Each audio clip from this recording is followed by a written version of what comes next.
رحم الله قرأ الفاتح. بسم الله الرحمن الرحيم. الحمد لله رب العالمين الرحمن الرحيم مالك يوم الدين إياك نعبد وإياك نستعين اهدنا الصراط المستقيم صراط الذين أنعمت عليهم غير المغضوب عليهم ولا الضالين.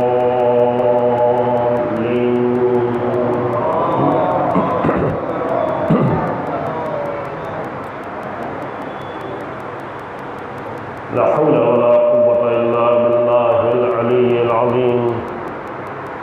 أعوذ بالله من الشيطان اللعين الرجيم. بسم الله الرحمن الرحيم. الحمد لله على ما عرفنا من نفسه وألهمنا من شكره وفتح لنا من أبواب العلم بربوبيته ودلنا عليه من الإخلاص له في توحيده وجنبنا من الإلحاد والشك في أمره حمدا لا منتهى لحده ولا حساب لعدده ولا مبلغ لغايته ولا انقطاع لأمده. والصلاة والسلام والتحية والإكرام على خير خلقه وأشرف بريته وحامل وحيه ومبلغ رسالاته سيد المرسلين خاتم النبيين بالقاسم محمد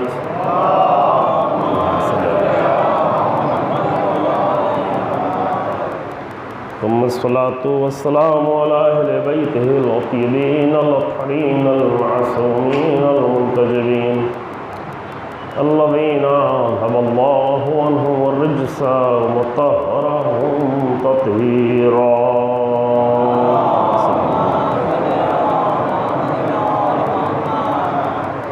ولعنة الدائمة الباقية ولا أعدائهم أعداء الله أجمعين. أما بعد فقد قال الله تبارك وتعالى في كتابه الكريم. بسم الله الرحمن الرحيم. يا أيها الذين آمنوا إن جاءكم فاسق بنبأ فتبينوا أن تصيبوا قوما بجهالة فتصبحوا على ما فعلتم نادمين. واعلموا أن فيكم رسول الله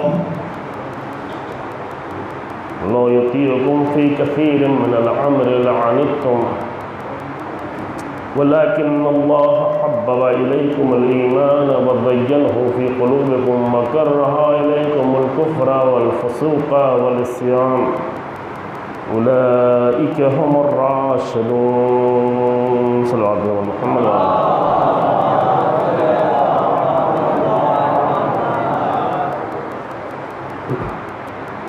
قرآن مجید میں سورہ حجرات کی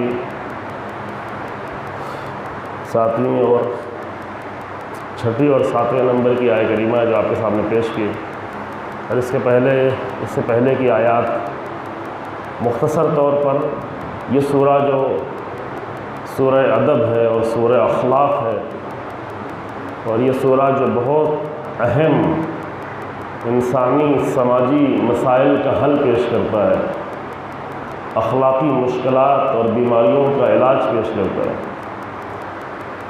معاشرے کو ادب سکھاتا ہے کہ کوئی بھی سماج اگر ادب اور اخلاق کے بغیر ہو تو اس کی موت اس کی زندگی سے بہتر ہے۔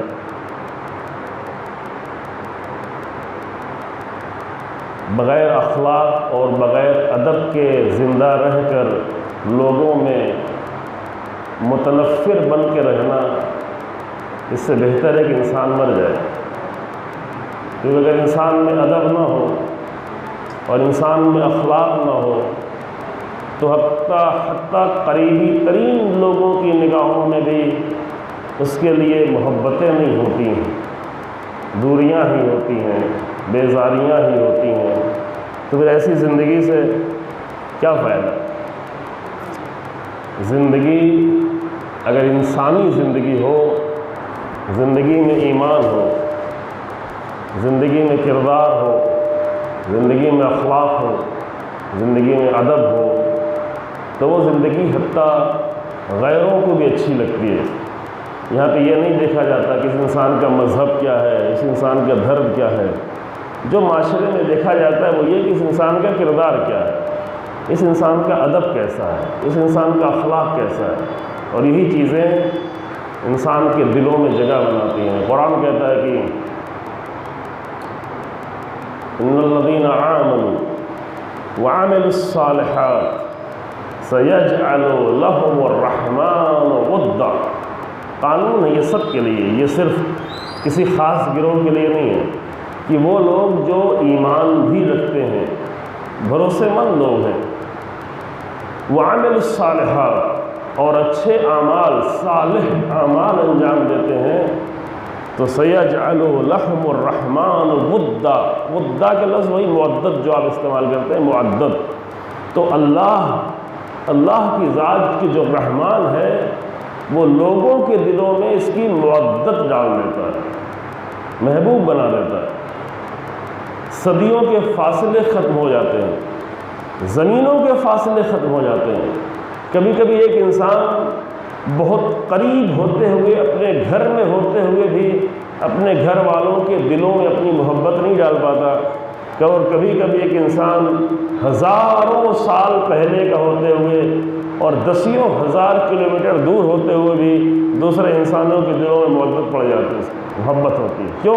قانون قرآن نے بیان کیا، انسان صاحب ایمان ہو اور عمل صالح انجام دیتا۔ عمل صالح یعنی اخلاق بھی ہو، ادب بھی ہو، کردار بھی ہو، سب عمل صالح کا مجموعہ ہے۔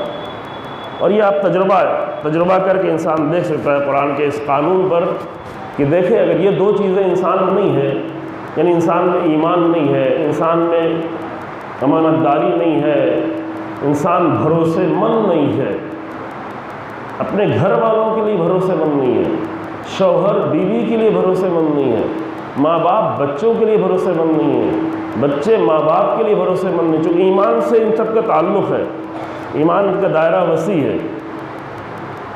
اگر یہ نہیں ہے اور دوسری طرف سے اخلاق و کردار نہیں ہے تو بہت قریب ہوتے ہوئے بھی دور ہو جاتے ہیں، بیزاریاں ہو جاتی ہیں، نفرتیں ہو جاتی ہیں، اتنا بیزار ہو جاتے ہیں کہ چہرہ دیکھنا گوارا نہیں کرتے، اس قدر بیزار ہو جاتے ہیں کہ ساتھ میں زندگی کرنا گوارا نہیں ہوتے، بھائی سے جدا ہو جاتا ہے، بیوی شوہر سے جدا ہو جاتی ہے، طلاق کی منزل آ جاتی ہے۔ اتنی بیزاری کس بات کی؟ انسانوں میں اتنی دوری کس بات کی؟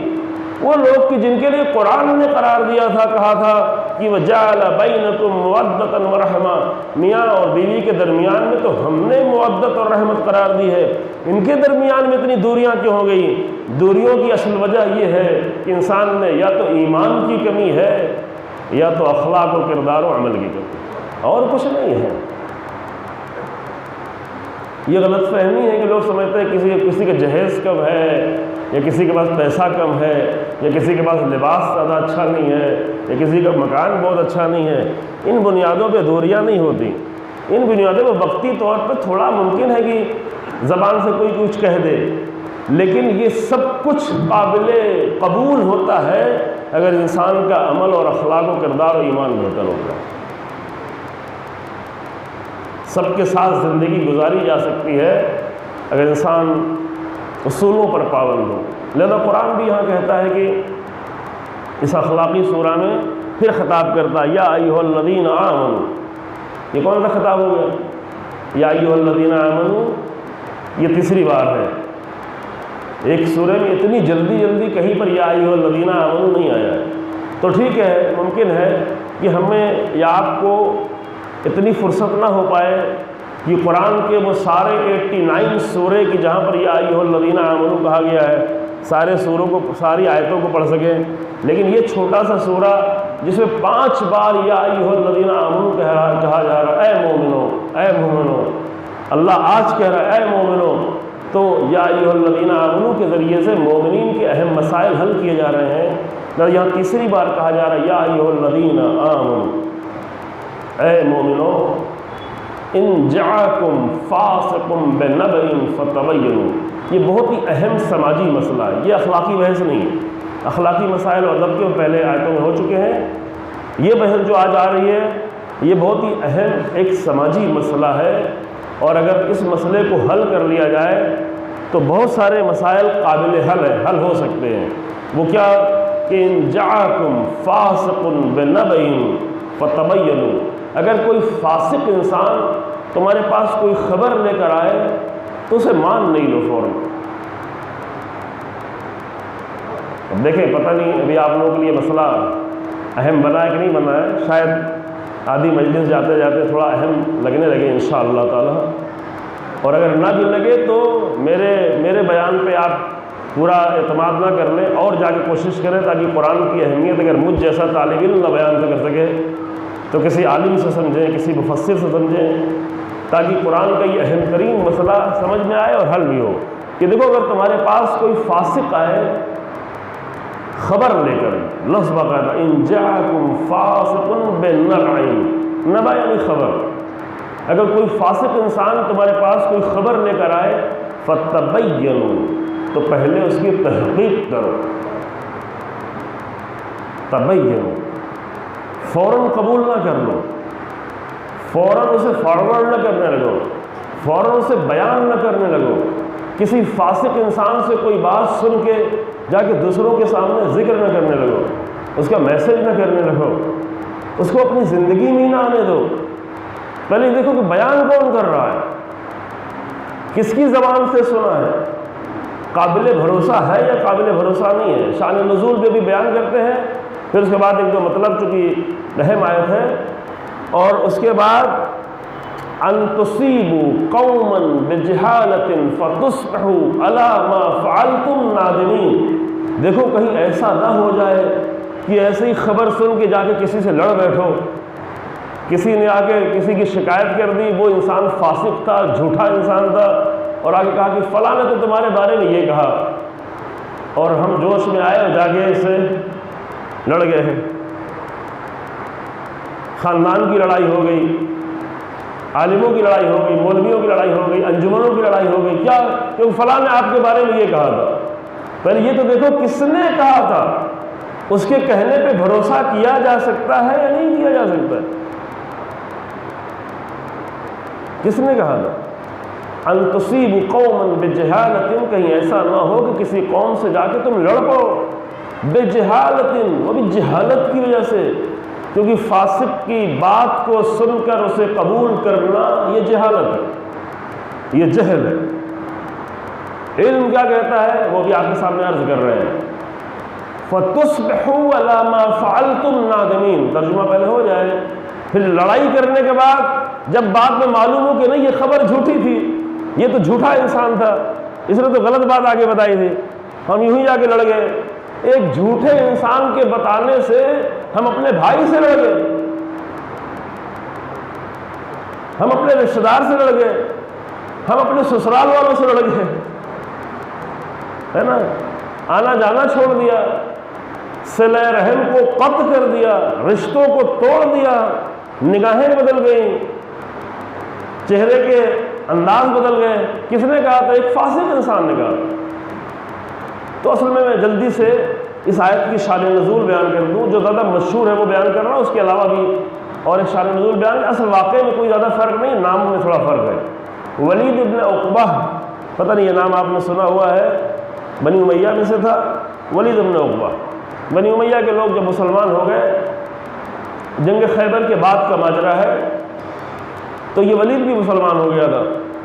کیسا مسلمان ہوا تھا یہ بھی ایک اہم مسئلہ ہے، کہ کسی کے مسلمان ہو جانے کے بعد فوراً اس کو بہت مضبوط مسلمان نہ سمجھ لیں، اس کی زندگی کو دیکھیں، زندگی کے آخر تک دیکھو۔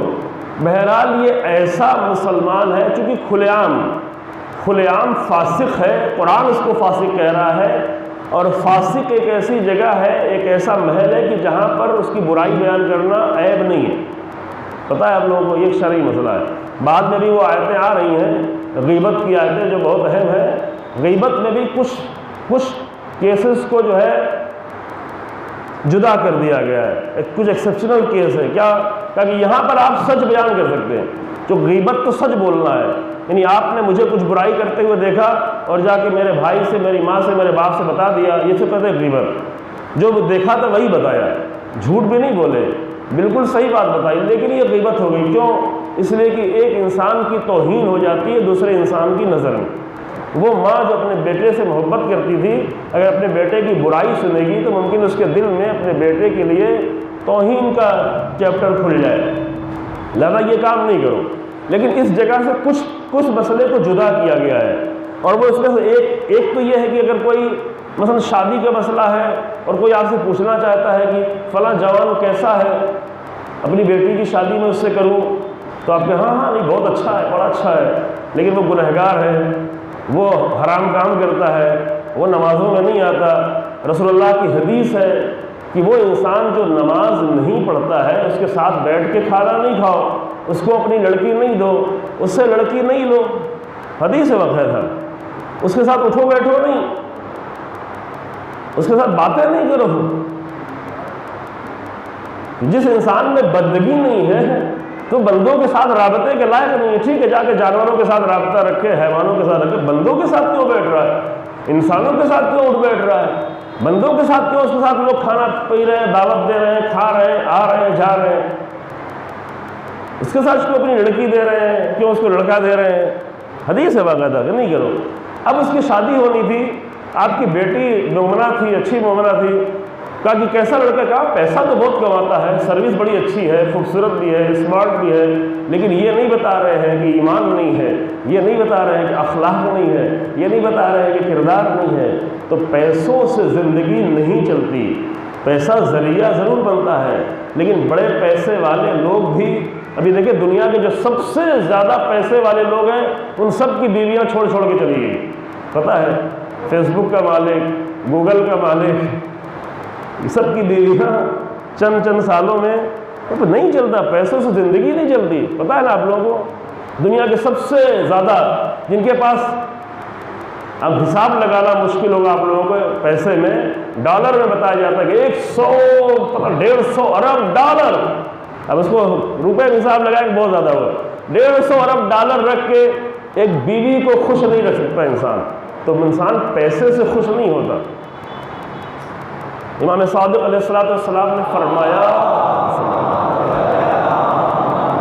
کہ دیکھو جب شادی کرنا ہے اپنی بیٹی کی، خاص کر بیٹی والوں کو نہیں زیادہ فکر ہوتی ہے کہ کہیں ایسے گھر میں نہ چلی جائے کہ اس کی زندگی اجیرن بن کے رہ جائے. تو اس کا ایمان و اخلاق دیکھو، کیونکہ اگر وہ انسان اس کے پاس اور دوسری چیزیں نہ بھی ہوں گی، خاص کر اخلاق کی تاکید ہے. اخلاق ہوگا تو ظلم تو نہیں کرے گا، کم سے کم دین نہ بھی ہو مثلا اور دوسری چیزیں نہ ہوں، تو اخلاق کی بنیاد پر وہ ستائے گا نہیں، وہ پریشان نہیں کرے گا. اگر اچھا اخلاق ہوگا تو پھر تو کیا کہنا ہے. تو اگر کسی نے آ کے خبر مانگنی چاہیے آپ سے تو وہاں پر کہا گیا ہے کہ یہاں پر یہ نہ ڈرو کہ غیبت ہو جائے گی، غیبت ہو جائے گی، نہیں، یہاں پہ کر دو، بتا دو، حقیقت بتا دو یہاں پہ، تاکہ ایک انسان کی زندگی خراب نہ ہونے پائے. یہ قانون ہے. غیبت ابھی بحث یہاں پہ نہیں ہے. غیبت اس لیے بری ہے کہ تاکہ ایک انسان کی زندگی میں ذلت نہ آنے پائے تھوڑی دیر کے لیے، اس لیے بری ہے. اور غیبت بھی اس وقت جائز ہو جائے گی کہ ایک دوسرے انسان کی پوری زندگی نہ تباہ ہو جائے. لہذا یہاں پہ حقیقت بتا دو کہ یہ کیسا ہے، کس کردار کا مالک ہے، کیسا رہنے والا ہے. اسی میں سے ایک ایکسیپشن یہ بھی ہے کہ فاسق لوگوں کی برائی کی جا سکتی ہے. فاسق یعنی جو علل اعلان فاسق ہو. جیسے امام حسین علیہ السلام نے یزید کے لیے کہا تھا کہ معلن بالفسق، یہ علل اعلان فسق و فجور کرتا ہے، گناہ علل اعلان کرتا ہے. تو فاسق انسان کی برائی بیان. اب اس سے آپ لوگ زیادہ فائدہ نہ اٹھانے لگے کہ ہر انسان کو فاسق بنا دیں اور سب کی برائی کرنا شروع کر دیں، ہے نا. یہ بڑا مسئلہ ہوتا ہے کہ کوئی چیز اگر بیان کر دیا اس بعض لوگ سوء استفادہ کرنے لگتے ہیں.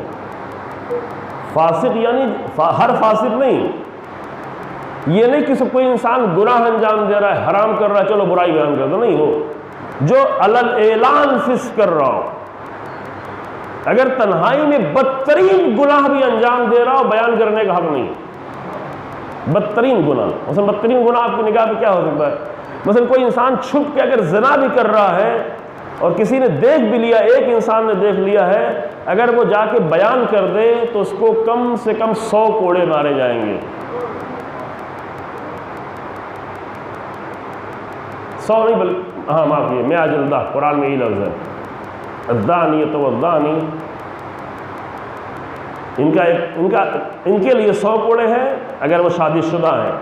اگر غیر شادی شدہ ہیں, معاف کیجیے, اگر غیر شادی شدہ ہیں تو 100 کوڑے ہیں. جو یہ کام کرتے ہیں, یہ حرام کام جو انجام دیتے ہیں, ان کے لیے 100 کوڑے ہیں اگر غیر شادی شدہ ہیں. شادی شدہ ہے تو ان کا جرم زیادہ برا ہے, ان کی سزا زیادہ بری ہے, ان کو بہت سخت سزا دی جائے گی.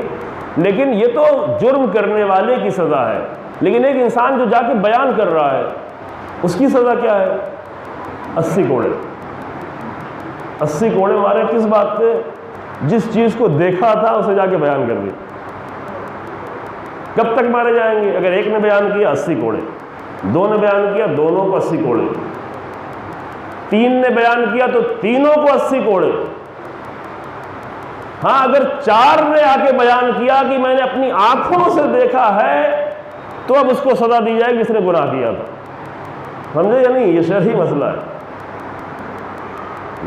سمجھنے میں آپ لوگ مشکل ہو رہی مجھے لگ رہا ہے. ہاں یہ کیوں ہے؟ یہ کیوں ہے؟ تاکہ اگر ایک انسان گناہ کر رہا ہے, شاید وہ بعد میں توبہ کر لے, اپنے اللہ کی بارگاہ میں توبہ کر لے, لیکن گناہ کو اتنی جلدی بیان نہ کرنا جانے لگے لوگ. آنکھوں سے دیکھا ہے پھر بھی نہ بیان کرے. 4 لوگ آ کر کہیں کہ ہاں میں نے یہ گناہ کرتے ہوئے دیکھا ہے, تب اسے سزا دی جائے گی اس نے گناہ کیا ہے. 4 لوگوں سے پہلے اگر 3 لوگ بھی آگے کہہ رہے ہیں کہ یہ گناہ کیا ہے, تو تینوں کو مارو 80 کوڑے.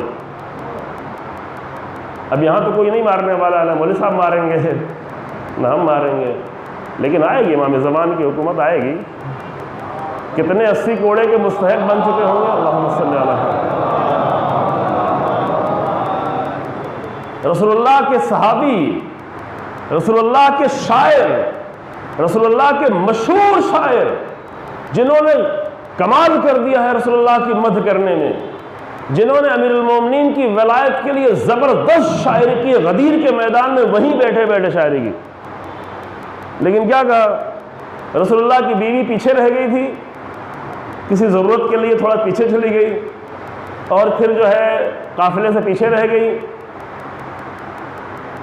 پھر بعد میں کوئی ایک صحابی اور پیچھے پیچھے آ رہا تھا, دیکھا وہ پریشان بیٹھی ہوئی, دوسرے دن کو لے کے آیا, آگے مل گئے قافلے سے. وہ اتنی سی بات تھی. تو 3 لوگوں نے کہا, 3 لوگوں کے نام, اس میں ایک نام ہے, میں سب نام تو آپ جانتے نہیں, لیکن ایک نام جانتے ہیں, جو بڑا شاعر, عظیم شاعر, واقعی اس کے اشعار زبردست اشعار ہیں, آج بھی موجود ہیں. لیکن آگے کہا کہ رسول اللہ کی بیوی نے کچھ گڑبڑ کیا ہے, معاذ اللہ. الزام لگایا, دیکھے بغیر, جانے بغیر, بے بنیاد الزام لگایا. رسول اللہ کو بہت تکلیف ہوئی. رسول اللہ کی بیوی کے لیے الزام. تو قرآن کی آیت نازل ہوئی, حکم قرآن آیا, اور ان تینوں کو 80 کوڑے مارے گئے. ایسے کسی انسان کی عزت پہ حملہ کیا جا سکتا ہے؟ یہ تو ہندوستان میں جو لوگ گالیاں دے رہے ہوتے ہیں, بہت ساری گالیاں جو ہیں اس کی بنیاد پہ ہزاروں کوڑے کے مستحق ہو چکے ہیں. میں مسکرا کے کہہ رہا ہوں تاکہ آپ لوگ زیادہ, بہت ساری گالیاں دیتے ہیں نا یوں. یہ کلچر, یہ بے ادب کلچر, بے ادب اور بد اخلاق کلچر کی علامتوں میں سے یہ ہے کہ اتنی گندی گالیاں دے جا رہے ہیں, اتنی بری گالیاں دی جا رہی ہیں. کسی کو نہیں چھوڑا جا رہا, نہ ماں کو, نہ بہن کو, نہ بیٹی کو, نہ عزیز کو, نہ شدہ. زبان پہ کیسے کلمات آتے ہیں انسان کو, کس طرح انسان ادا کر سکتا ہے ایسے کلمات؟ تو کوڑے مارے گئے. حسان ابن ثابت کو کوڑے مارے گئے. اب یہ نام سنا ہوا ہے نا, شاعر تھے, بڑے شاعر تھے, اور 2 لوگ ان کے ساتھ تھے, جو 4 نہیں تھے, اور 4 بھی ہوتے تو بھی سزا ہوتی, کیونکہ دیکھا نہیں تھا. اسے اپنے اندازے سے کہہ رہے ہیں, دیکھنا ضروری ہے.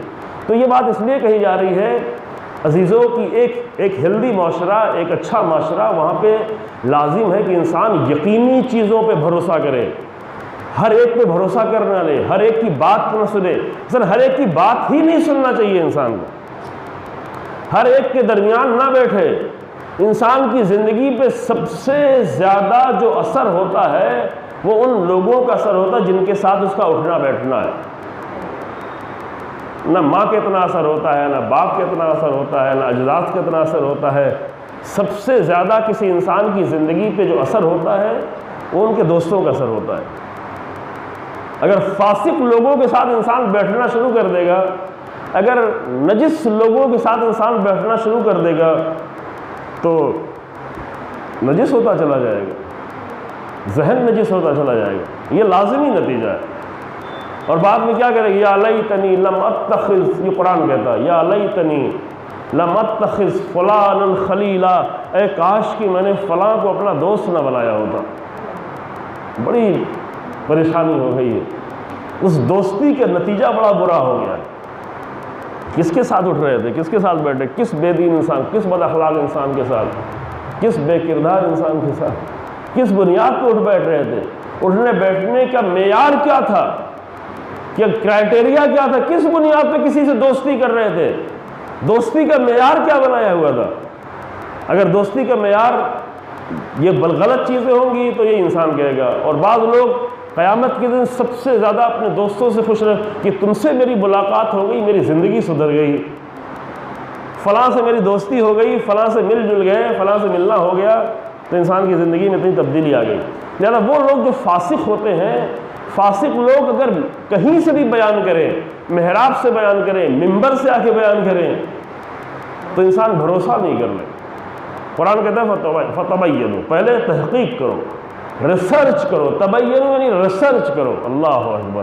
مومنوں سے، اب مجھے نہیں معلوم کہ مومنین اپنی زندگی میں کتنی ریسرچ کرتے ہیں کسی مسئلے کی، یہ خود ہی طے کریں. آپ لوگ اپنے اپنے اعتبار سے طے کر لیں کہ کوئی بات سنتے ہیں صرف زحمت نہیں کرتے، جن چیزوں کے بارے میں شک بھی اور اسے بھی جا کے کرتا دیکھ نہیں لیتے. ابھی ریسرچ کرنا بہت ہی آسان ہو گیا ہے، بہت ہی معتبر چیزیں آسانی سے مل سکتی ہیں. پہلے زمانے میں لوگ پڑھے لکھے نہیں تھے، پڑھے لکھے تھے تو کتابیں نہیں تھیں، کتابیں تھیں تو پیسہ نہیں تھا خریدنے کے لیے، تھا نہیں تھا. 200-400 لوگوں میں 1-2 لوگ پڑھے لکھے ہوتے تھے. پھر اگر یہ پڑھ لکھ لیے تو کتابیں نہیں ہوتی تھی، چھپتی نہیں تھی کتابیں. اگر کتاب چھپ بھی گئی ہے تو اس بیچارے کے پاس پیسہ نہیں کہ جا کے کتاب خریدے، لہذا کیسے ریسرچ کرتا، کیسے تحقیق کرتا. لیکن ابھی یہ 20-25 سالوں میں یہ ساری چیزیں بہت ہی آسان ہو گئیں. آپ ہزاروں میرے اس موبائل میں کم سے کم 12-15 ہزار کتابیں موجود ہیں آرام سے انسان، اور نہ بھی کتابیں ہوں تو آپ ہزاروں صفحات موجود ہیں. آپ کو پتہ ہے، مثلا آپ نے ویکیپیڈیا کا نام سنا ہوگا، لیکن پتہ نہیں ویکی فقہ کا نام سنا یا نہیں، ویکی شیعہ کا نام سنا نہیں. ویکی شیعہ پر ہمارے آپ کے لیے صحیح مطالب پہنچانے کے لیے ہزاروں لوگ کام کر رہے ہیں، سینکڑوں کروڑ روپے خرچ کیے جا رہے ہیں تاکہ دنیا تک اہل بیت کا صحیح مذہب پہنچایا جائے. اور ایسی سینکڑوں سائٹیں ہیں، میں ایک نام لے رہا ہوں، مثلا حوزہ سائٹ، طبیان سائٹ، کئی زبانوں میں، اسلام کویسٹ سائٹ، آیت اللہ مکارم شیرازی کی سائٹ، رہبر کی سائٹ، آیت اللہ سستانی کی سائٹ. یہ سائٹیں جیسے بہت سارے مطالب، بعض سائٹوں کے لیے کئی 100,000 لوگ کام کر رہے ہوتے ہیں، مختلف زبانوں میں ترجمہ کر رہے ہوتے ہیں. یہ اتنا اربوں روپیہ جو پہلے شاہوں کی عیاشی میں خرچ ہوا کرتا تھا وہ سب آ کر دین پہ اس لیے خرچ کیا جا رہا ہے تاکہ لوگوں تک حق پہنچے. اور جو لوگ حق انہی تک پہنچے گا جو حق کو تلاش کریں. حق کو وہی تلاش کر سکتے ہیں جن کے اندر ریسرچ کرنے کی صلاحیت پیدا ہو جائے. قرآن یہی کہتا ہے یا ایھا الذین آمنوا، اے مومنو. اللہ اکبر. پر کبھی آپ نے سنا تھا کہ قرآن مومنوں کو ریسرچ کرنے کے لیے کہتا ہے؟ یہ ہماری مشکل ہے کہ ہم نہیں بیان کرتے. یا ایھا الذین آمنوا ان جاءکم فاسق بنبأ فتبینوا. کوئی بھی خبر تمہارے پاس لے کر آئے، کوئی بھی بات کہی جائے، کوئی بھی تقریر کی جائے، کوئی بھی میسج آئے. اب اس زمانے میں تو لوگ آ کے خبر سے دیتے تھے. کوئی میسج ہو جائے، کوئی اطلاع دی جائے، کوئی کتاب آئے، کچھ ٹیلی ویژن پہ دیکھیں، کچھ کہیں پہ سنیں، تو بکے ہوئے چینلوں کی خبریں سن کے بھروسہ نہ کر لیں. اللہ اکبر. ابھی معتبر فقیہ اور علماء کی بات پہ لوگ بھروسہ نہیں کرتے اور بکے ہوئے چینلوں کی خبر سن لیتے ہیں، فوراً بھروسہ کر لیتے ہیں اور بیان بھی کرنا شروع کر دیتے ہیں. فتبینوا. تو تحقیق کرو۔ اور ہوا کیا تھا پھر؟ یہ ولید جو یہ نام میں نے لیا، آگے بڑھ گیا تھوڑا سا، ولید ابن عقبہ مسلمان ہو گیا۔ ایسے ہی مسلمان ہوا تھا کہ بعد میں اس نے جب گورنر تھا، تھوڑا وہ بھی سن لیں چونکہ کھلا ہوا فسق کرتا تھا، جب گورنر تھا تو رات میں خوب شراب پی، کوفے میں، کوفے جیسے مقدس شہر میں خوب شراب پی، اتنی زیادہ شراب رات میں پی لیا کہ صبح تک اس کا اثر باقی رہا۔ لیکن گورنر ہے تو مسجد تو آنا ہی پڑے گا۔ اب یہ مشکل ہے۔ اب یہ اس زمانے میں یہ تھا کہ کوئی انسان مسلمان ہوتا تھا تو اس کو مسجد آنا ہی پڑتا تھا، چاہے شرابی کیوں نہ پی رہا۔ ابھی یہ چیزیں اتنی ضروری نہیں رہ گئی ہیں، جو افسوسناک ہے۔ قریب میں مسجد ہو اور سناٹا ہو مسجدوں میں، یہ عجیب ہے، تھوڑا جانتے ہی نہیں، خبر نہیں ہے کہ اگر ایک انسان جان بوجھ کر مسجد میں نہیں آ رہا ہے تو وہاں پر کچھ باتیں ایسی ہیں کہ شاید میں ابھی نہیں کہہ پاؤں گا آپ کے سامنے، یعنی آمادہ نہیں ہے۔ کل بھی جو مجلس پڑھ رہا تھا تو بہت ساری باتیں میں نے نہیں کہیں آپ کے سامنے، کیونکہ کچھ باتیں کہیں گے تو اہل سنت آمادہ نہیں اس کے لیے، کچھ باتیں کہیں گے تو آپ لوگ بھی آمادہ نہیں، تو ضروری نہیں کہ ہر حق بیان کر دیا جائے۔ پہلے حق بیان کرنے کے لیے لوگ آمادہ ہوں، جتنا آمادہ ہوں اتنا ہی بیان کیا جائے۔ تو رسول اللہ کے زمانے میں اگر یہ ہوتا تھا کوئی بغیر وجہ کے، رسول اللہ کا طریقہ یہ تھا کہ اگر کوئی مسجد نہیں آ رہا ہے پیچھے مڑ کے دیکھتے تھے، نماز کے بعد ایک نگاہ کرتے تھے، سلام دعا ہوتی تھی، اچھی بات ہے، اور اس کے بعد اگر کوئی ایسا ہوتا جو دکھائی نہیں پڑتا تھا کہ فلاں انسان آج مسجد میں نہیں آیا ہے، تو کہتے تھے کیوں آج فلاں کیوں مسجد میں کیوں نہیں آیا؟ تو اگر کہتے تھے کہ وہ بیمار ہے تو رسول اللہ اس کے لیے دعا کرتے تھے۔ اگر بتاتے تھے زیادہ بیمار ہے تو مسجد سے نکل کے اس کے گھر پہ جاتے تھے عیادت کرنے کے لیے۔ اگر کہتے تھے سفر پہ گیا ہوا ہے تو پھر اس کے لیے دعا کرتے تھے کہ صحیح و سلامت سفر سے واپس پلٹے۔ یہ دو ہی وجہ تھی جس کی وجہ سے کوئی انسان مسجد میں نہیں آئے، فقط دو وجہ تھی، یا سفر یا بیماری۔ اس کے سوا اور کوئی تیسری وجہ ممکن ہی نہیں تھی۔ کوئی انسان مسلمان بھی ہو اور وہ نماز نہ پڑھتا ہو، کوئی انسان مسلمان بھی ہو اور وہ مسجد میں نہ آئے۔ اب آپ اس سے اندازہ لگا لیں کہ رسول اللہ کے دین میں اور ہمارے دین کے درمیان میں کتنا فاصلہ ہو گیا۔ یہ خود بہت بڑا موضوع ہے، 12-13 سال پہلے اس پہ پوری ایک اشرح پڑھ چکے ہیں کہ ہمارے دین میں اور رسول اللہ کے دین میں، ہمارے دین میں اور اہل بیت کے دین میں، ہمارے دین میں اور قرآن کے دین میں کتنے فاصلے ہیں۔ اس کا ایک مثال یہی ہے کہ یہ ممکن ہی نہیں تھا، اور اگر یوں ہی کوئی مسجد نہیں آ رہا ہے اور کوئی اعتراض بھی ہو رہا ہے تو اب وہ بھی میں نہیں بتاؤں گا، وہ تھوڑا سخت ہو جائے گا بھی، سمجھ رہے ہیں؟ الگ سے آگے پوچھیے گا تو بتا دوں گا، لیکن بعد میں انشاءاللہ پہلے اتنا سن لیں، بعد میں بتا دوں گا کیا ہوتا تھا، کیا سزائیں ہیں، اور وہ سزائیں امام زمان کے دور میں بھی ہوں گی۔ اللہم صلی علی ٹھیک ہے۔ تو یہ اتنا صریح حکم ہے قرآن کا کہ آؤ تحقیق کرو، تحقیق کے بغیر نہیں مانو۔ وہ لے کے آیا خبر، رسول اللہ نے اس کو بھیجا، یہی جو بہت زیادہ مسجد میں بھی آ گیا تھا، گورنر تھا، شراب پیے ہوا تھا، مسجد میں تو آنا ہی آنا تھا، لیکن شراب کے نشے میں 2 رکعت کے بجائے 4 رکعت نماز پڑھا دی، اور 4 رکعت نماز پڑھانے کے بعد پھر پیچھے مڑ کے دیکھتا، کہتا اور بھی پڑھنا ہے، اور پڑھنا ہو تو اور پڑھاؤں گا، آج میں ذرا میری حالت بہتر ہے، شراب کی وجہ سے جوش میں تھا، 4 پڑھا دی، اور پڑھنا ہے، اور پڑھانے کے لیے تیار تھا۔ تو یہ انسان جب شروع میں مسلمان ہوا تھا تو رسول اللہ نے ایک قبیلے کے پاس، خیبر کے قریب ایک قبیلہ تھا، اس کے پاس بھیجا۔ رسول اللہ نے بہت سارے قبیلوں کے پاس لوگوں کو بھیجتے تھے، لوگ کم تھے اس لیے الگ الگ سبھی لوگ بھیجتے تھے۔ بہت سارے جو سریے ہیں اور بہت ساری جو جنگیں ہیں، اس میں خاص کر سریے جو چھوٹی چھوٹی جنگیں ہوتی جہاں رسول اللہ خود نہیں جاتے تھے وہاں بھیجتے تھے رسول اللہ۔ تو وہ جنگ بھی نہیں تھی کہ جا کے پیغام دو، یا تو وہ اسلام کو قبول کرے یا تو اسلامی نظام میں ٹیکس ادا کرنا شروع، ٹیکس یعنی زکوٰۃ دیں۔ کوئی مجبوری نہیں ہے، زبردستی نہیں ہے کہ تم حتماً مسلمان ہو جاؤ، یہ زبردستی نہیں ہے۔ اگر اسلام قبول کرتے تو ٹھیک ہے، اسلام قبول کرو، اگر اسلام قبول نہیں کرتے تمہیں یہودی بن کے رہنا ہے، مشرک بن کے رہنا ہے، عیسائی بن کے رہنا ہے، اسلامی حکومت تمہارا ذمہ لیتی ہے، تمہاری حفاظت کرے گی، تمہارے بچوں کی حفاظت کرے گی، تمہارے مال کی حفاظت کرے گی، تم اس کے بدلے میں ٹیکس ادا کرو۔ ان دونوں میں سے ایک پہ راضی کر کے آؤ۔ ولید کو بھیجا، اس کے ساتھ تھوڑے اور لوگ بھی گئے۔ اب یہ جب قبیلے کے پاس پہنچا تو وہاں ان لوگوں نے یہ سوچ کے، چونکہ خبر پہنچ چکی تھی، بہت سارے لوگوں کے دل آمادہ ہو چکے تھے، رسول اللہ کے طریقے لوگوں کو معلوم ہو چکے تھے، اب یہ 7ویں صدی ہجری تھی، بہت وقت گزر چکا تھا، تو وہ لوگ خوشی کی وجہ سے خوش ہو کر کہ رسول اللہ کا نمائندہ ہمارے پاس آ رہا ہے، وہ شور کرتے ہوئے اپنے گاؤں سے باہر نکلے. اور یہ ولید کی اس قبیلے سے پہلے سے کچھ چپکلش چل رہی تھی، پہلے سے تھوڑا اختلاف تھا، لڑائی تھی. یہ سمجھا کہ یہ ہماری پرانی لڑائی ہے، ان کو خبر ہو گئی کہ میں آ رہا ہوں، لہذا ہم کو مارنے کے لیے آ رہے ہیں. وہاں سے اپنے افراد کو لے کے بھاگ نکلا، اور بھاگ کے کہاں پہنچا؟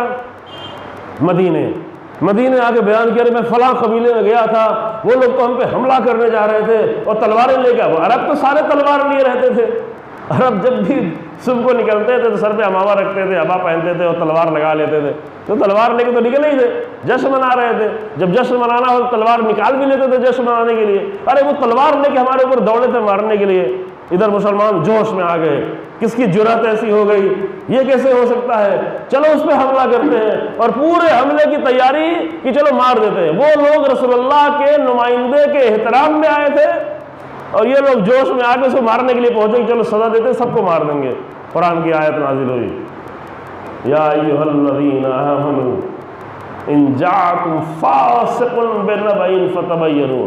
اگر ایک فاسق انسان تمہارے پاس خبر لے کے آئے تو یوں ہی تلواریں نہ نکال لو، پہلے تحقیق کر لو، پہلے ریسرچ کر لو، پہلے معلوم کر لو، جان لو پہلے کہ کیا ہے. ایسا نہ ہو کہ ان تصیبوا قوما بجہالۃ، ایسا نہ ہو کہ کسی قوم سے جا کے لڑ پڑو اور لڑنے کے بعد فتصبحوا علی ما فعلتم نادمین، بعد میں جب معلوم ہو کہ نہیں یہ تو مسلمان ہونے جا رہے تھے، یہ تو استقبال کرنے نکلے تھے، تو جو کچھ تم نے کیا ہے علی ما فعلتم، جو کچھ بھی تم نے انجام دیا ہے اس پر کیا ہو؟ نادمین، پھر تمہیں شرمندہ ہونا پڑے، پھر شرمندہ ہو. بہت سارے گھر کے جھگڑے جو ہوتے ہیں اس میں کسی فاسق قسم کے انسان کی غلط خبر ہوتی ہے اور آپس میں لڑ جاتے ہیں اور بعد میں شرمندہ ہونا پڑتا ہے، ارے میں نے کیا کیا. یہ صرف ولید کی بات نہیں ہے، صرف رسول اللہ کے زمانے کی بات نہیں ہے. قرآن قانون دیتا ہے، قرآن کا ہنر یہ ہے، ایک واقعہ پیش آتا ہے، اس واقعے کے ذریعے سے قیامت تک کے لیے ایک فارمولہ دے دیتا ہے، ایک قانون دے دیتا ہے کہ دیکھو یہ کرنا ہے تمہیں، کہ جب بھی کوئی آ کے خبر دے اور فاسق انسان خبر دے تو تحقیق کرو.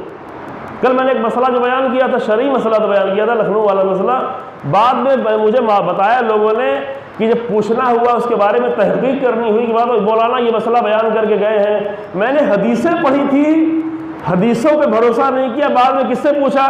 ایسے مولویوں سے جا کے پوچھا کہ جنہوں نے ایک دن مدرسے کا منہ ہی نہیں دیکھا ہے. اب وہ کیا بتائیں گے؟ وہ حدیث بتائیں گے، وہ دین کا مسئلہ بتائیں گے. وہ اگر نہیں امام حسین کے نام پہ تمہیں جو بھی کرنا ہے کرو، کیونکہ امام حسین کے نام پہ ان کو جتنا جھوٹ بولنا ہے بول رہے ہیں، تو تم بھی جو کرنا ہو کرو. ہاں، اللہ اکبر. تو یہ ایک بہت بنیادی سماج کا مسئلہ ہے. میں جلدی سے ایک بات اور کہوں عزیز، تاکہ دوسری آیت کا ترجمہ بھی کر سکوں. ایک بہت ہی اہم سماجی مسئلہ ہے کہ کوئی بھی معاشرہ افواہوں کے ذریعے سے، جھوٹی خبروں کے ذریعے سے، آئی ٹی سیل ابھی ہے نا، آئی ٹی سیل کا کام کیا ہے؟ حکومتیں بنا رہی ہیں، ابھی پورا گروہ بنا رہی ہیں، کروڑوں ہزاروں کروڑ روپے خرچ کر رہی ہیں کس بات پہ؟ کہ تم جھوٹی خبریں پھیلاؤ. فاسق قسم کے لوگ جھوٹی خبریں پھیلا رہے ہیں، لوگ بھروسہ بھی کر رہے ہیں. انشاءاللہ آپ لوگ بھروسہ نہیں کر رہے ہیں، وہاں نہیں کر رہے ہیں، لیکن گھر کے مسائل میں ایسا ہوتا ہے، دین کے مسائل میں ایسا ہوتا ہے کہ کوئی فاسق، گنہگار، بد کردار انسان آ کے کوئی یوں ہی چیز بیان کر کے چلا جاتا ہے، لوگ بھروسہ کر لیتے ہیں. تو پہلے تو ایک صحیح معاشرہ، اچھا معاشرہ وہ ہے کہ جو صرف صحیح چیزیں سننے کی عادت کرے، ہر ایک سے باتیں نہیں سنیں، ہر ایک کی بات نہیں سنیں، ہر ایک کی مجلس سننا نہ چلا جائے. جو فرش ادا مقدس ہے، تو چونکہ فرش ادا مقدس، فرش ادا پہ جانا ہے، تو مسجد مقدس نہیں ہے، مسجد مقدس ہے، لیکن مسجد مقدس تھی، مقصد مسجد بنانے کا غلط تھا. رسول اللہ کو بار بار بلا رہے تھے، آؤ رسول اللہ نماز پڑھو نماز پڑھو. رسول اللہ بھی ٹال رہے تھے کہ نہیں ابھی آئیں، واپس آئیں گے پھر دیکھیں گے. رسول اللہ کو آیت کا انتظار تھا، جب قرآن کی آیت نازل ہوئی کہ مسجد میں جا کے نماز پڑھنا تو دور کی بات، اس مسجد کو توڑ دو، اس کو مسجد ضرار کا آیت ہے قرآن کی، توڑ دو۔ کیوں؟ اس لیے کہ وہ مسجد بنائی گئی تھی تفرقہ ڈالنے کے لیے، رسول اللہ کی مسجد کی مرکزیت کو توڑنے کے لیے، کہ یہ کیا بات ہے کہ سب لوگ ایک ہی جگہ پہ اکٹھا ہوتے ہیں، اور رسول اللہ کہتے ہیں چلو جنگ کرنے، سب لوگ نکل جاتے ہیں، رسول اللہ کوئی اور حکم دیتے تو چلو کم سے کم 2 مسجد بنائی جائے۔ کچھ لوگ تو ایسے ہوں گے اس مسجد میں آئیں گے، جب اس مسجد میں آئیں گے تو رسول اللہ کی بات بھی نہیں سنیں گے اور رسول اللہ کی بات پہ عمل بھی نہیں کریں گے، اس لیے دوسری مسجد بنائی گئی۔ تو مسجد نام مقدس ہے، لیکن مقدس کے ذریعے سے اگر غلط میسج پہنچایا جائے اسے توڑ دیا جائے تو ہر منبر مقدس نہیں ہوتا، ہر فرش ادا مقدس نہیں ہوتی۔ فرش ادا اس وقت مقدس ہے جب وہاں سچی باتیں کہی جا رہی ہیں، منبر اس وقت مقدس ہے جب وہاں سچ بولا جا رہا ہو، نہ یہ کہ جھوٹ بولا جا رہا ہو، نہ کہ افسانے بیان کیے جا رہے ہوں، نہ کہ جھوٹی باتیں بول بول کے رلایا جا رہا ہے۔ انسان روتا کب ہے؟ ہمارے درمیان میں ابھی عام طور سے 70-80% مسائل جھوٹے پڑھے جا رہے ہیں، پڑھا ہی نہیں جا رہا ہے صحیح۔ اور جھوٹی بات، جب انسان کو جھوٹی بولنا تو کچھ بھی پڑھ سکتا ہے، کہیں تک بھی جا سکتا ہے، کتنا بھی زیادہ گڑھ سکتا ہے، اور جھوٹی باتیں سن سن کے اتنا عادت ہو گئی ہے جھوٹی باتوں پہ رونے کی کہ جب سچ بیان ہوتا ہے تو انسان روتا ہی نہیں ہے، واقعہ نہیں روتا، اس کے دل پہ اثر ہی نہیں ہوتا، دل سخت ہو گیا ہے۔ بعض لوگوں نے اپنے دل سخت کر رکھے ہیں، بہت سخت ہے۔ مثلا ڈرائیونگ کر رہے ہیں اور بہت ہی مصائبی نوحہ سن رہے ہیں۔ 3-4 دن پہلے میں سفر کر رہا تھا، نہایت ہی رقت آمیز نوحہ لگائے، گاڑی پہ نوحہ لگائے ہوئے تھے اور کچھ کھا بھی رہے تھے۔ ہم نے کہا بھائی یہ نوحہ تھوڑا روک دیں، کھانا کھا لیں پھر لگائیے گا۔ نوحہ اس وقت لگائیں جب تھوڑا روئیں، گریا کریں، اثر ہو۔ یہ نوحے لگا لگا کے کھاتے کھاتے، ہنستے ہنستے، باتیں کرتے کرتے نوحہ چل رہا ہے، تو جب اتنے اس طرح نوحہ سنیں گے تو دل سخت ہو جائے گا۔ تو جب جہاں رونے کا مقام ہوگا وہاں بھی گریا نہیں کریں گے، پھر عاشور کے دن بھی گریا نہیں کریں گے، پھر عاشور کے دن حسین بن علی کا مسائل سنیں گے تب بھی گریا نہیں کریں گے، کیونکہ دل سخت ہو گیا۔ اس طرح جھوٹ سن سن کے لوگوں کے دل سخت ہو جاتے ہیں۔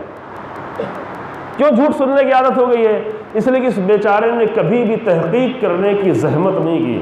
کیوں تحقیق کرنے کی زحمت نہیں کی؟ کیونکہ یہ کبھی بتایا نہیں جاتا کہ اسلام میں تحقیق کرنے کو بھی کہا گیا ہے، ریسرچ کو اسلام کہہ رہا ہے کہ جب بھی کوئی خبر کہیں سے بھی آئے تو پہلے ریسرچ کرو، فتبین۔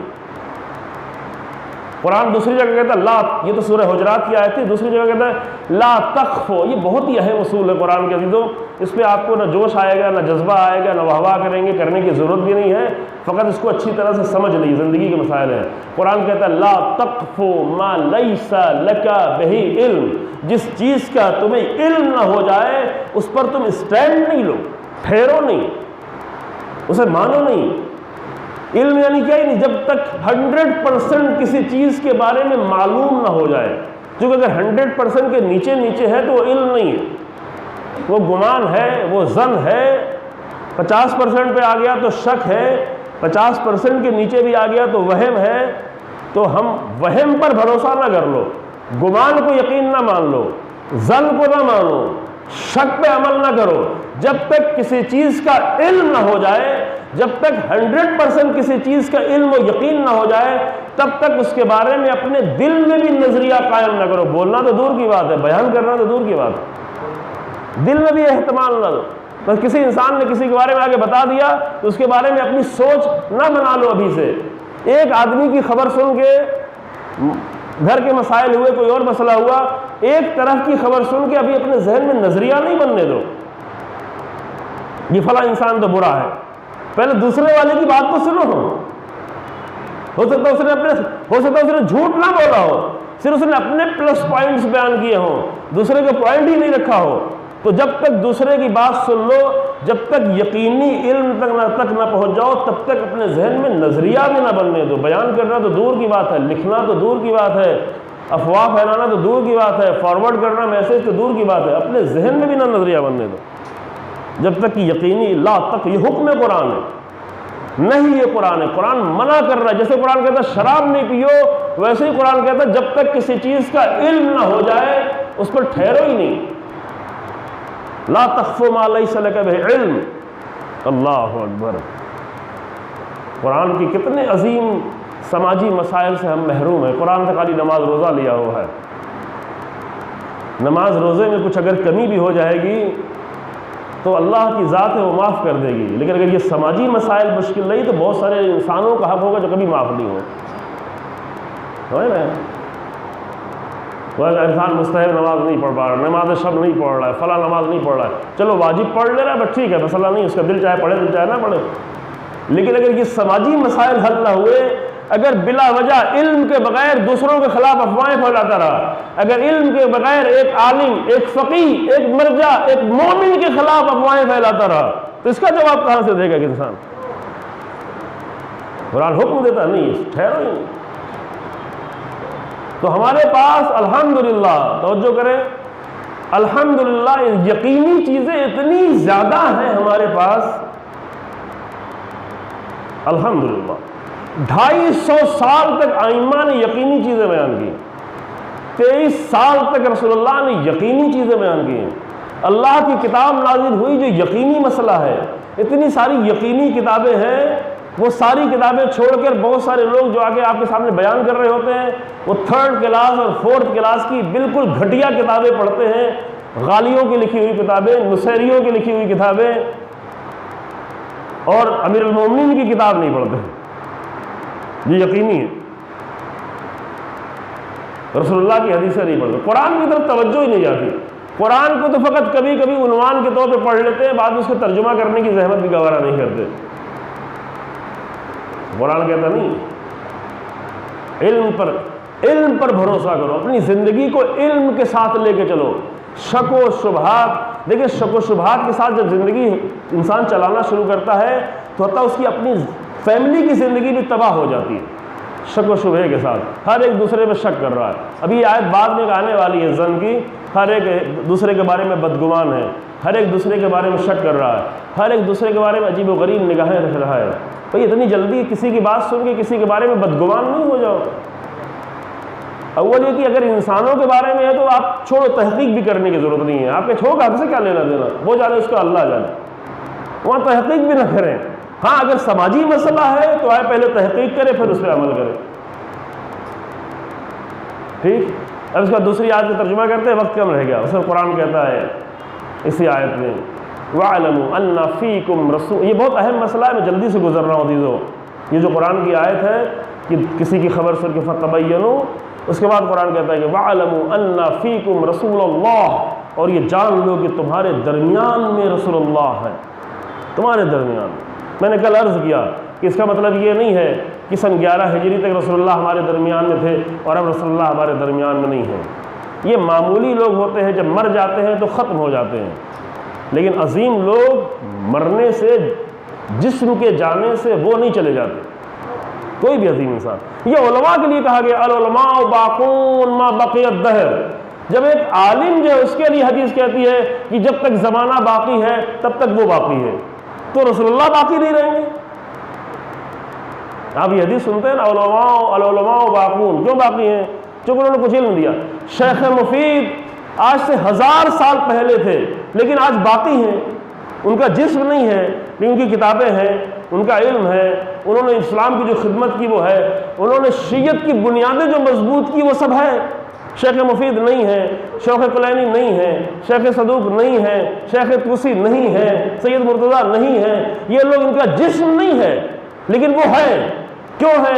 اس لیے کہ رسول اللہ کہتے ہیں علماء باقون ما بقی الدہر. علماء باقی ہیں جب تک زمانہ باقی ہے. یہ یوں ہی نہیں کہہ رہے ہیں کیونکہ ایسی چیزیں چھوڑ کے چلے گئے ہیں کہ جب تک زمانہ رہے گا وہ رہے گی حقیقتیں، زیادہ وہ باقی ہیں. تو قرآن کہتا ہے ان فیکم رسول اللہ، تمہارے درمیان میں رسول اللہ ہیں. تو یہ نہیں کہ صرف 11 ہجری تک رسول اللہ ہے اور 11 ہجری میں رسول اللہ اس دنیا سے چلے جائیں گے. رسول اللہ چلے جائیں گے لیکن رسول اللہ کا دین باقی رہے گا، رسول اللہ کا قانون باقی رہے گا. تو کیا کرنا ہے؟ لو یطیعکم فی کثیر من الامر لعنتم. تمہاری تو خواہش یہ ہے کہ رسول اللہ تمہاری باتیں مانے. لوگ بہت زیادہ چاہتے ہیں کہ آ کے رسول اللہ کے سامنے بیان کرتے تھے یہ مانے یہ مانے یہ مانے. بعض لوگ امام خمینی کو آ کر نہج البلاغہ سناتے تھے، بیان کیا مثلا امام خمینی کو آ کر نہج البلاغہ کے خطبے سنا رہے ہوتے تھے، یہ لوگ کر رہے ہوتے بعد میں وہی لوگ بہت بڑے شدید ایسے لوگ نکلے کہ جنہوں نے سینکڑوں لوگوں کو بروا دیا، گروہ بنا دیا پورا، جو ان کی باتیں سناتے کس لیے تھے؟ تاکہ امام خمینی بھی میری بات کے مطابق چلے، میں اپنا علمیت اپنی ظاہر کروں، اپنے علم کا اظہار کر رہا ہوں تاکہ میرے مطابق چلے۔ جب ان کے مطابق نہیں چلے، جو ایک عالم تو اللہ کے دین کے مطابق چلے گا، کسی کے مطابق تو نہیں چلے گا، لہذا وہ دشمن ہو گئے شدید، یہاں تک کہ کئی لوگوں کو مار ڈالا، قتل کر ڈالا، پیشانیوں پہ شہید مطہری جیسے انسان کی جس کے علم کا تاریخ میں ایسے لوگ بہت کم پیدا ہوتے ہیں، جس نے اسلام کو زمانے کے لحاظ سے آگے اس طرح سے پیش کیا کہ لوگ اپنے زمانے کے لحاظ سے اسلام کو سمجھے کہ اسلام کیا ہے، لیکن شہید مطہری کی پیشانی پر نشانہ لے کے گولی ماری ہے۔ کس نے مارا؟ صدام کا آدمی نہیں آیا تھا، امریکہ کا آدمی بھی نہیں آیا تھا، اسرائیل کا آدمی نہیں آیا تھا، وہیں کے تھا، طالب علم تھا، گولی ماری۔ کیوں ماری؟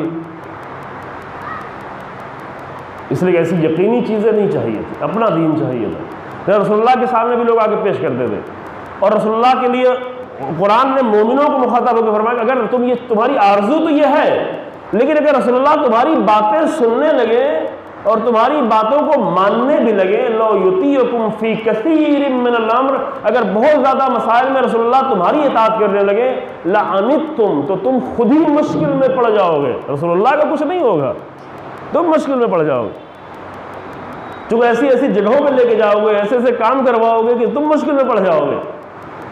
اپنے رہبروں سے جب منوایا جائے زبردستی تو کیا ہوتا ہے؟ جیسے بنی اسرائیل جناب موسیٰ کو مجبور کرتے تھے کہ نہیں یہ کرو یہ کرو یہ کرو، یہ کھلاؤ یہ پلاؤ، ایسا کرو۔ جناب موسیٰ کہتے ہیں چلو تم کچھ کام کرو، کہا نہیں یہ ہم نہیں کریں گے۔ صاف صاف قرآن میں جگہ جگہ آتے ہیں۔ جناب موسیٰ کہتے تھے کہ چلو دریا میں نکل چلو، کہا نہیں ابھی نہیں جائیں گے۔ یہ کیسے جائیں گے؟ دونوں طرف پانی ہے، سینکڑوں میٹر پانی ہے، بیچ میں راستہ بنا ہوا، اگر یہ پانی مل گیا تو آسان کام تو نہیں تھا۔ ہاں ہم آپ بھی ہوتے تو تھوڑا مسئلہ ہوتا، ایمان چاہیے وہاں پر۔ یہاں پر رسول پر ایمان ہے، یہاں پر اپنے رہبر پر ایمان ہونا ضروری ہے۔ یہ تھوڑی سی نہر تھی، اس میں سے راستہ بنا دیا چلو نکلو۔ سمندر تھا، بعض روایتوں کے اعتبار سے سمندر تھا۔ سمندر کتنا گہرا ہوتا ہے؟ سمندر کی گہرائی اگر وہاں 50 میٹر، وہاں کا سمندر بہت گہرا نہیں ہے، پیسفک اوشن کی طریقے سے نہیں ہے، لیکن اگر 50 میٹر گہرا سمندر ہے، 50 میٹر گہرے سمندر میں اگر بیچ میں راستہ بن جائے تو پانی تو کھڑا ہوگا نا ایسے۔ ادھر کنارے کنارے دیوار تھوڑی نہیں کھڑی ہے، کنارے کنارے پانی کھڑا ہوا ہے اوپر سے نیچے تک، اور بیچ میں راستہ بنا ہوا ہے۔ اب وہ لوگ دیکھ رہے ہیں یہ پانی اوپر تک 50 میٹر 60 میٹر اوپر گیا ہوا ہے، اور یہاں سے کہا مجھے نکلو۔ تو وہ لوگ اگر موسیٰ پہ صحیح ایمان ہوتا کہ وہ موسیٰ جو اس پانی میں راستہ بنا سکتا ہے، تو وہ نکلنے کے لیے کہہ رہا نکل جانا چاہیے، لیکن نہیں نکلیں گے، نکلنے سے منع کر دیا۔ کہا اس راستے سب لوگ نکلیں گے، نہیں ایک قبیلہ دوسرے قبیلے کے پیچھے کیسے جائے گا؟ ایک محلے کے لوگ دوسرے محلے کے پیچھے کیسے جائیں گے؟ مثلا یہ کیسے ہو سکتا ہے؟ یہ نہیں ہو سکتا۔ ایک محلے کے انجمن دوسرے محلے کے انجمن کے پیچھے کیسے ہو سکتی ہے؟ ہم ہمیشہ آگے رہیں تو پیچھے کیسے ہو جائیں گے؟ نہیں ہو سکتے ہیں، کوئی مسئلہ نہیں، چاہے آگے پڑھے چاہے پیچھے پڑھے، کوئی فرق نہیں پڑتا ہے۔ نکلنا تو سب کو ہے نا، لوہا سب کو پڑھنا ہے، انجمن میں سب کو جانا ہے۔ یہ آگے پیچھے کی بات کرنا یہی شیطنت ہے، اور شیطنت یہاں بھی آ سکتی ہے، مقدس کام میں بھی شیطنت آ سکتی ہے۔ لڑو کسی طرح تیار۔ موسیٰ نے کہا چلو ان لوگوں سے لڑو، یہ ظالم لوگ ہیں، ان ظالموں سے جنگ کرو۔ کہا نہیں جنگ نہیں کریں گے، جنگ ونگ کرنا میرا کام نہیں ہے۔ موسیٰ تم جاؤ، تمہارا خدا جائے، تم دونوں لڑو، ہم یہاں بیٹھے ہوئے ہیں، تم لڑ کے جیت جاؤ گے پھر ہم آ جائیں گے۔ یہ بھی نہیں کہا کہ ہم چلے جا رہے ہیں، کیونکہ ان کو یقین تھا کہ وہ موسیٰ جو پانی میں راستہ بنا سکتا ہے وہ لڑ کے جنگ بھی جیت جائے گا، جنگ تو جیت جائے گا۔ کہا اذهب انت وربك فقاتلا انا هاهنا قاعدون، سورہ بقرہ میں ہے کہ تم جاؤ اور تمہارا پروردگار جائے۔ چونکہ یہ معلوم تھا کہ موسیٰ تنہا کچھ نہیں کر رہے ہیں، موسیٰ کے عصا میں یہ دم نہیں ہے کہ راستہ بنائے، یہ تو پروردگار کی طرف سے عصا میں یہ قوت پیدا ہوئی ہے۔ تو دو لوگوں میں طاقت زیادہ ہے، ہم میں تو طاقت کم ہے، ہم جائیں گے لڑیں گے، ممکن ہے زخمی ہو جائے، ممکن ہے جان ہی چلی جائے، تو ہم کیوں لڑنے جائیں؟ موسیٰ کی طاقت تو زیادہ ہے، موسیٰ کا رب اس کی بھی طاقت زیادہ ہے۔ لہذا اے موسیٰ اذهب انت وربک، تم جاؤ اور تمہارا پروردگار جائے، فقاتلا، تم دونوں جا کے لڑو، دو لوگ تم دونوں جا کے لڑو، انا ہاہنا قاعدون، ہم یہیں بیٹھ کے انتظار کر رہے ہیں، بھاگ بھی نہیں رہے ہیں، قاعدون یہیں بیٹھے ہوئے ہیں، جب لڑ کے جیت جاؤ گے تو ٹھیک ہے ہم چلیں گے تمہارے ساتھ۔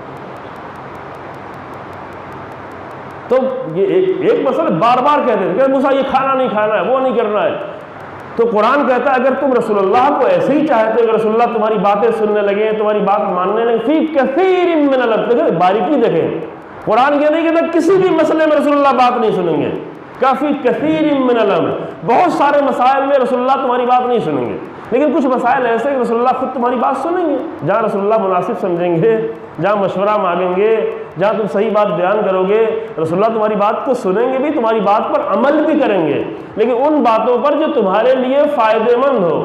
لیکن اگر تم چاہو کہ ہر بات رسول اللہ تمہاری مان لیں کیونکہ تمہارا رشتہ بڑا ہے، تم قبیلے کے سردار ہو، تمہاری عمر زیادہ ہے، تو لعنتم، تو یہ خود تمہارے لیے مشکل ہو جائے گی، تم مشکل میں پڑ جاؤ گے۔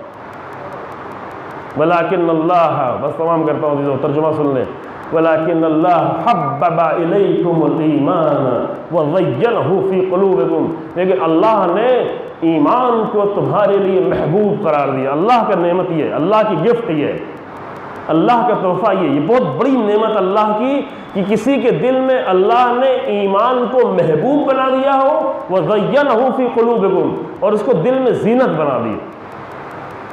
اب اس پہ گفتگو بہت زیادہ ہے لیکن میں ابھی کروں گا نہیں عزیزو، لیکن ایک دو جملہ صرف کہہ رہا ہوں کہ بہت اہم نقطہ ہے کہ کس انسان کی زندگی میں کیا چیز زینت ہے، یہ طے کرنا ہے انسان۔ قرآن کہتا ہے کہ اللہ نے مومنوں کے دل میں ایمان کو زینت بنا دیا، وَكَرَّهَ إِلَيْكُمُ الْكُفْرَ وَالْفُسُوقَ وَالْعِصْيَانَ، اور اللہ نے کفر کو، فسق و فجور کو اور گناہوں کو تمہارے لیے مکروہ قرار دیا۔ اگر مومن ہے، اگر گناہ مکروہ نہ ہو، اگر ہمارے جوانوں کے لیے آج گناہ مکروہ نہ ہو تو یعنی ایمان نہیں رہا، کیونکہ مومنوں کے لیے قرآن کہتا ہے کہ اس کے لیے ہم نے مکروہ کر دیا ہے، برا۔ مکروہ یعنی کیا؟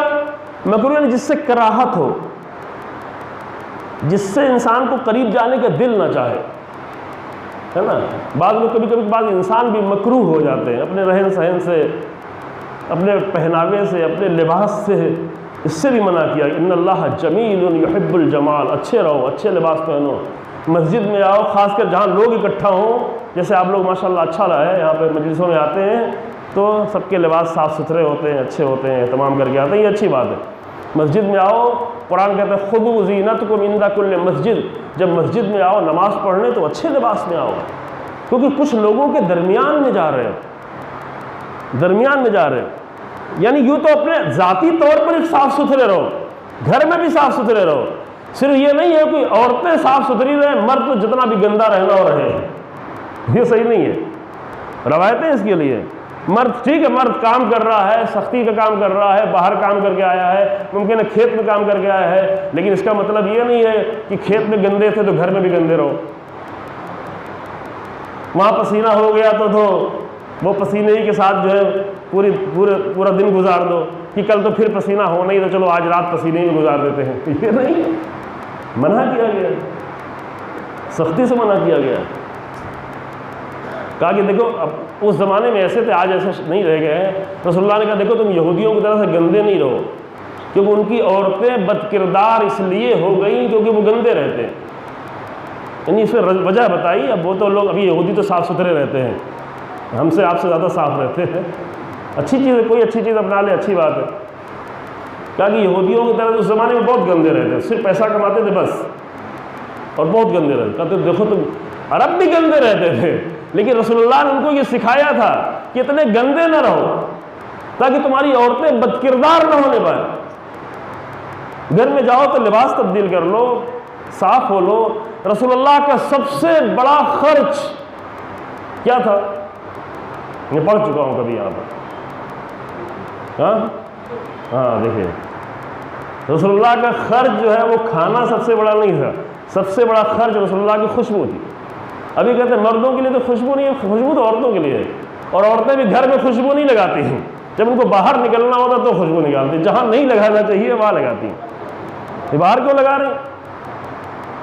مریض دل یہاں دیکھیں گے کہاں کون خوشبو لگا کے گزر رہا ہے، ان کے دل میں مرض پیدا ہو جائے گا، مرض بڑھنے لگے گا، ان کی سوچ بڑھنے لگے گی کہ خوشبو کے ساتھ کوئی عورت کیوں گزری، تو وہاں نہیں لگاؤ، وہاں سادہ لباس ہو جاؤ، میک اپ نہیں کرو، میک اپ کر کے گھر سے باہر نہیں نکلو، میک اپ کر کے نکلنا اتنا ہی حرام ہے جتنا ننگے ہو کے نکلنا حرام ہے۔ ایک خاتون جیسے ننگی ہو کے نکل رہی ہو ویسے میک اپ کر کے نکلنا وہ بھی ایسے حرام ہے، حرام ہے۔ تو کوئی چیز اگر انسان کو جذب کر رہی ہے، کسی مریض انسان کے دل نگاہوں کو جذب کر رہی ہے تو وہ سب چیزیں حرام ہیں۔ اگر میک اپ کر لیا کسی شادی میں پھر چھپا کے جاؤ اپنے آپ کو، ایسی گاڑی میں بیٹھ کے جاؤ کہ چھپا ہوا ہو، سادہ طریقے سے نکلے انسان۔ لیکن گھر میں کہاں، گھر میں روایتوں میں ہے کتنی کئی روایتیں، گھر میں اپنے آپ کو آراستہ کریں، گھر میں اپنے آپ کو سنواریں، گھر میں اپنے آپ کو سجائیں، گھر میں بیوی ہی نہیں اپنے آپ کو آراستہ کرے، شوہر بھی اچھی خوشبو لگائے، صاف ستھرا ہو۔ شہید رجائی رحمۃ اللہ علیہ صرف 2 مہینے کے صدر تھے، عام انسان تھے، وہ بہت زیادہ محنتی، نہایت ہی سخت محنت کرنے والے انسان تھے، پریزیڈنٹ تھے، ایران کے 2nd پریزیڈنٹ۔ سنا ہے نام؟ شہید ہو گئے، 2 ہی مہینے بعد ان کو شہید کر دیا گیا۔ ایک ٹیچر سے اور اخبار بیچنے سے لے کے صدر تک گئے تھے۔ آپ کا یہ کون سی بڑی بات ہے، ہمارے یہاں بھی تو کوئی چائے بیچنے سے لے کے پرائم منسٹر تک گیا، لیکن یہ دیکھو کیا ہوا، بنا کیا؟ چائے بیچتا رہتا تو بہت اچھا تھا، ہے نا؟ لیکن شہید رجائی جب صدر بنے، اتنا مومن انسان، اتنا پاکیزہ انسان، اتنا مطیع انسان، پریزیڈنٹ ہیں، لیکن امام خمینی کے سامنے ایسے جا کے بیٹھتے تھے جیسے کیا بتایا ہم آپ کو، کیونکہ جانتے تھے، علم جانتا تھا کس کی وراثت ہے۔ ہم صدر ہیں، ہمیں اتنے سارے لوگوں نے ووٹ دیا ہے، لیکن ہم لوگوں کے ووٹ سے بنے ہیں، وہ علم سے بنے ہوئے ہیں، لہذا اپنے آپ کو غلاموں سے بھی معمولی سمجھتے تھے۔ جیسے امیر المومنین فرماتے تھے، ہم جو ہے رسول اللہ کے غلاموں میں سے غلام ہیں، اسی کو فخر سمجھتے تھے۔ رسول اللہ کے سامنے اس طرح ادب، سب لوگ آ کے رسول اللہ کے سامنے بولتے تھے، لیکن امیر المومنین کبھی بھی نہیں بولتے تھے، کبھی بھی اپنی طرف سے کوئی آواز نہیں اٹھاتے تھے۔ تو جب وہ 11 بجے رات میں اتنا کام کرتے تھے بہت زیادہ، تو دیر میں جاتے تھے، یہ نہیں کہ 4 بجے آفس تمام ہوئی، چلو اب 5 لاکھ کا کپڑا پہنو سونے کا، چلو۔ جو بیچارہ اپنی بیوی کے ساتھ انصاف نہ کر پائے، وہ قوم کے ساتھ انصاف کیا کرے گا؟ ہمارے ملک کی حالت تو یہ ہے نا۔ اگر بیوی کے ساتھ نہیں رہنا تو شادی کیوں کی؟ اچھا شادی کر ہی لی تھی تو پھر طلاق دے دیتے، اپنی زندگی وہ جیتی، پوری زندگی جس کی انتظار میں گزار دی، وہ بیچاری وزیر اعظم بننے کے بعد بھی کہ ابھی بھی میں انتظار کر رہی ہوں کہ اگر آ جائے تو مجھے کوئی مشکل نہیں ہے، لیکن ابھی تک نہیں گیا انسان۔ جو انسان اپنی بیوی کے لیے اتنا بڑا ظالم نکلے تو وہ قوم کے لیے کیا بنے گا؟ لیکن شہید رجائی یہ کرتے تھے کہ 11 ان کا ڈرائیور یہ بیان کرتا تھا کہ جب 11 بجے ان کو نکلنا ہوتا تو رات میں دیر بھی ہو چکی تھی، کام کرتے کرتے تھکے ہوتے تھے، تو فٹافٹ اپنے آپ کو چینج کرنے لگتے تھے، حمام میں جاتے تھے، لباس پہنتے تھے، آراستہ کرتے تھے۔ ہم ان سے کہنے لگے آخر کیا آپ یہ سب زحمت ہے؟ اب تو گھر جا رہے ہیں نا، ابھی تو صرف صبح سے لے کے شام تک رات تک اتنی زحمت کی ہے، اب تو گھر جا رہے ہیں، اب کیا اتنی زحمت کیوں کر رہے ہیں؟ گھر تو جا رہے ہیں نا، کہیں اور تو نہیں جا رہے کسی پارٹی میں۔ تو کہا میں گھر جا رہا ہوں اسی لیے اپنے آپ کو تیار کر رہا ہوں، گھر میں بھی تو کوئی انتظار کرنے والا ہے، ہاں گھر میں تو کوئی ہے نا، اس کا بھی تو حق ہے۔ یہ اہم مسائل عزیزو، ان مسائل کی کمی کی بنیاد پر بہت ساری مشکلات پیدا ہو رہی ہیں معاشرے میں، جس کو لوگ نہیں سمجھ رہے ہیں۔ گندے سڑندے بدبودار انسان جا کے بیٹھ جائے گا گھر میں، تو ماں بھی اس کے پاس بیٹھنا گوارا نہیں کرے، بیوی تو چھوڑو۔ زینہ فی قلوبکم، اللہ نے زینت دی ہے، زینت اچھی چیز ہے، زینت انسان کرے۔ ہاں حدود ہے کہ انسان، مردوں کی زینت ایک حد تک ہے، مرد انگوٹھی پہن لے، مرد جو ہے اچھا کپڑا پہنے، لیکن مرد جو عورتوں کی طرح زیور پہننا نہ شروع کر دے، کان میں بالیاں پہن کے ٹہلنا نہ شروع ہو جائے۔ مردوں کی زینت ایک حد تک ہے، چاندی تک پہنے، سونا نہ پہننے لگے، ہر چیز کی ایک حد ہے، تاکہ عورتوں اور مردوں کے درمیان میں کچھ فرق جو ہے باقی رہے، لباس فرق میں باقی رہے۔ مرد جو ہے بہتر ہے کہ زیادہ تھوڑا اچھا لباس پہنے، بہت زیادہ شوخ لباس نہیں پہنے، اس کی زینت وہ ہے، اس کی زینت وہ ہے۔ لیکن بہرحال زینت اچھی چیز ہے، اور سب سے بڑی زینت یہ ہے کہ انسان کے دل میں ایمان زینت بن جائے۔ سب سے بڑی ہے۔ زینت ایمان ہو، زینت تقویٰ ہو، زینت زہد ہو۔ کل میں یہیں سے گفتگو کو آگے بڑھاؤں گا، ابھی دیر ہو گئی عزیزو۔ زینت کیا ہو کس کے لیے؟ کربلا والوں کے لیے کھانا زینت نہیں تھا، پینا زینت نہیں تھا، لباس زینت نہیں تھا، مکان زینت نہیں تھا، وطن زینت نہیں تھا۔ ابھی وطن زینت ہے نا، آپ کتنی دور سے آئے، اچھی بات ہے، بری بات بھی نہیں ہے، لیکن وطن اس وقت تک زینت ہے جب تک یہ زندگی وطن میں اچھی ہو۔ لیکن اگر وطن کو قربان پڑے، جان کو بھی دینا پڑے کسی بڑی چیز کے لیے، تو وطن بھی زینت نہیں رہا۔ حسین ابن علی کے لیے مدینہ بہت اچھی زینت تھی، حسین ابن علی کے لیے مدینہ بہت ہی اہم تھا، زینت تھی واقعاً، لیکن مدینہ کی وطن کی زینت اسلام کی زینت سے بڑھ کر نہیں تھی، وطن کی زینت حق کی زینت سے بڑھ کر نہیں تھی۔ تو کس انسان کی نگاہ میں کیا کتنی بڑی زینت ہے، کس کے لیے مسجد زینت ہے، کس کے لیے نماز زینت ہے، کس کے لیے عبادت زینت ہے، کس کے لیے فسق و فجور زینت ہے، کس کے لیے کلب زینت ہے، کس کے لیے فلمیں زینت ہیں، کس کے لیے کیا زینت ہے، یہ انسان کو طے کرنا ہے۔ اللہ نے کہا کہ مومنوں کے لیے ہم نے ایمان کو زینت بنا دیا ہے، وَزَيَّنَهُ فِي قُلُوبِكُمْ وَكَرَّهَ عَلَيْكُمُ الْكُفْرَ وَالْفُسُوقَ وَالْعِصْيَانَ۔ اللہ، زینت ان کے لیے کیا تھی؟ قربانیاں دینا زینت تھی، جان دینا زینت تھی، حبیب نے مظاہر کے لیے جان دینا زینت ہے ابھی تک زینت نہ، یعنی جس کو ان لوگوں نے زینت سمجھا وہ آج تک زینت ہے، نہیں ہے؟ کربلا والوں نے جس چیز کو زینت سمجھا آج وہ پوری بشریت کے لیے، پوری انسانیت کے لیے زینت ہے۔ ایک ماں اپنے بچوں کو اپنے پاس رکھنا اسے زینت سمجھتی، بچے اس کی زینت ہوتے ہیں، لیکن ایک ماں اپنے سارے بچوں کو مقتل کی طرف بھیج رہی ہے اور وہ آج بھی ام البنین کے لیے زینت ہے، نہیں ہے؟ میں جناب عباس کے مصائب پڑھ چکا ہوں پہلے، لیکن ایک بہت محترم انسان تھے، گزر گئے، خدا ان پر رحمت نازل فرمائے، ان کی طرف سے ان کے بیٹوں نے تقاضا کیا ہے کہ ابوالفضل عباس کے مصائب پڑھا جائے، تو میں مصائب پڑھتا ہوں۔ یہ دیکھیں کہ عباس کے لیے زینت کیا تھا۔ کچھ لوگوں کے لیے اس وقت مکہ زینت تھا، کعبہ زینت تھا، حرم کا طواف کرنا زینت تھا، صفا و مروہ کے درمیان میں چلنا واقعی یہ زینت ہے، ایک مومن کے لیے زینت ہے، لیکن کب؟ اس وقت زینت ہے کہ حسین تنہا نہ جا رہا ہو، حسین کو چھوڑ کے یہاں پر طواف کرنا اب زینت نہیں ہے۔